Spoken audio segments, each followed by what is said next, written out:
Hello everybody, Alex here from Snake Hunting Sussex, and today we've got a rescue corn snake arrive. So this one, they found him on a golf course car park. I think this one has been living wild for a good length of time.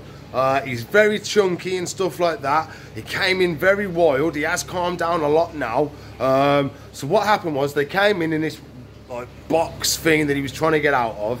So he was going absolute man, swinging around, trying to bite everybody, hissing. So what I've done, I had the one of the old boxes that animals came in. I quickly put him in one of them. I put him in a tank just to warm him up and let him settle down in the dark. He's calmed down quite a bit now, so we can have a little bit of a look at him. What we've got to do, we've got to quickly strip a tank, get it clean, and then put him in there, and that's going to be our job for today. So we're going to have a little looky-loo, and then we'll start stripping the tank, and then we can put him in his new tank. As you can see here, I've put him in the giant day gecko tank, the giant one, giant day gecko. So it looks absolutely beautiful. Looks like it's just about going into shed. But it seems an absolute lovely corn snake, but he was going a bit mad earlier. The poor caretaker had a good bunch of bites.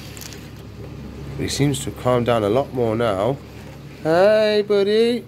Don't poo on me. Oh, there we go. He's off the box. Let's see if we can get a good look at you. Wow, look at the markings on the front. Almost Aztec-y markings.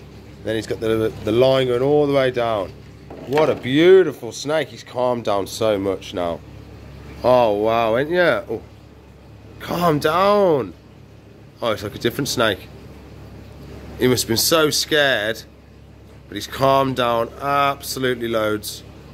Your body language and your stress levels and all that can really, really alter the snake's behaviour. So, of course, being grabbed by that gentleman, the bloke was being bit, he was probably a bit scared. The snake picks up on all those vibes, and that affects her behaviour. So, me being nice and calm and just letting her slide around allows her to chill out and realise I'm not a threat. So we're going to put her back in this box. She's going in the old, what's it called?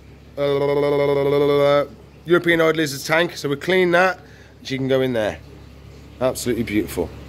Okay, so what we're going to do while we wait, we're going to put her in her box in this little tank here. And that's going to keep her, I'm not going to put her right underneath the heat, so just in the middle. Just going to keep her warm and let her settle down while we quickly strip this tank down. It's been minutes since she's been here, so no, minutes, half hour or so, so let's get it going. While we're cooking with gas now, I've just stripped out all the stuff. We've just got to scoop out the old substrate. I've got the new stuff down there soaking. Let's crack on.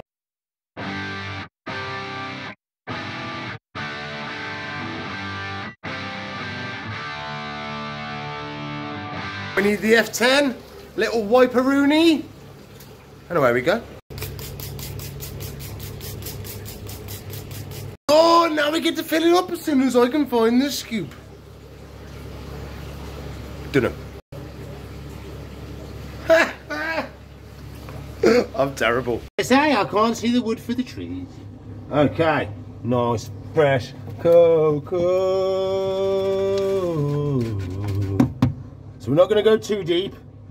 Nice shallow bit of substrate we're going to do. We want to be able to keep an eye on it. I want to be able to find the poos. That's my main thing. I would be doing tissue, but she's about to shed. So we want some nice damp substrate in there, else she's going to have a bad shed, and we don't want a bad shed. So we have some nice proper cocoa all ready to go, and we should be fine then. Okay, last little bit, so I've got to move you to put the last bit in now. Whoa. So I've got it all laid out now. We've got a hot end hide, cold end log. So with the log, you have to make sure that the snake can fit in there at least 2 times. Because what happens is if you've got a hole, the snake goes in, if he decides to come back out the hole before his whole body is finished coming out, they can jam up in there and get wedged. So needs to be able to fit in at least 2 times. 3 would be perfect. And then you've got to work out as he grows, you'll have to move out stuff. That's why snake hides don't have a bottom ledge on it, So if the snake's too big for the hide will lift up and it won't cause any problems. So we're looking good now. Let's grab her up and put her in. So I'm going to get him out. What we're going to do, we're going to be checking first by some of the health checks. So what we're going to look for, we're going to do check for mouth rot. So we're going to be opening up her mouth, having a little look. Normally we do the stomach check as well. She's a very small snake, so I'm not sure we're going to be able to do that. But with the mouth, we don't want any slime. We don't want it to be too much mucus. We want it to be like a lighty pink colour. So we're going to have a look and hopefully everything should be fine. So let's get her out. I'm a little bit on the skew. Wow. Okay, so she's in shed. Here we go. You've only got a little mouth, haven't you, darling? Yeah. Okay. So she might not like it, because we're going to have to grab her on the head.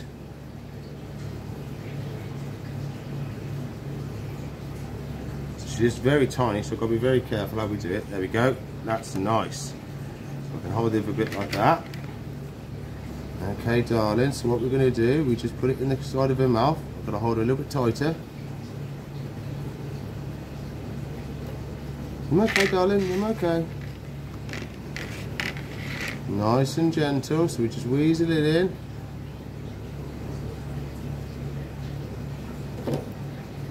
You're okay, you're okay, you're okay.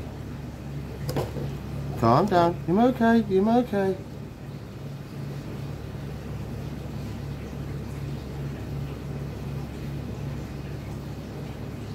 Come on, you're okay, darling. Oh yeah, so look at that. Nice, bright inside. Yeah, very good. So, sorry, I was a bit over here. It's a bit awkward. So it's just side of the mouth. And then you hook it round slowly. You can't damage the teeth because they're all hooked backwards. So I'm not going to stress her out and do it again. But inside of the mouth, and then hook it round, drop it down, and then you'll be able to see nice and bright inside. No problems at all. I will try and do the technique. So what we do is we run our finger down the stomach, and most of the time the snake pushes your finger down for you. Normally, you'd be able to get your finger right down, you'd be able to feel all the organs and stuff like that. My thumb's that big that it's hovering on either side of the rib cage. I can't feel anything in the middle. So, absolutely beautiful corn snake. So she's going to be, once she's had a week or two, and I make sure she's feeding and she's got no other problems, I'll be putting her up for sale. Yeah, so I think she's either a fresh release or she's been living in the wild for a good amount of time and she's a good feeder. Being on a golf course, it's a lot of wildlife, so there's a good chance she's been eating voles and mice and stuff like that. But yeah, I'm really happy with her. Mouth looks great now. So we'll put her back in the tank. Well, we'll put her back in the tank for the first time, and then away we go. Okay, so as you know, we always try and get her to go in the hide. She's wrapped around my arm, which doesn't help. So they know they've got a nice safe place. Oh, look at that. Sorry, straight in the hide. I'm using the GoPro stand. Ooh, it messes me up a bit. There we go. So she should shed for us tonight or tomorrow. And yeah, and then we can see if we can get her feed in. But I don't think she's going to feed for a while because she's so fat. And look at that absolutely beautiful corn snake. Found in a golf course car park. Oh, we're having a drink. Oh, we're having a drink. That's lovely.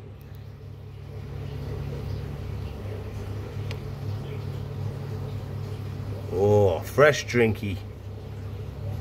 But that's all we got time for. So please like, subscribe, comment, share, ring the bell for me. If you want to watch in the video, there should be one there. If you want to subscribe to our channel, it's up there. If you want a playlist, it's up there. Apart from that, we'll see you in the future. Bye.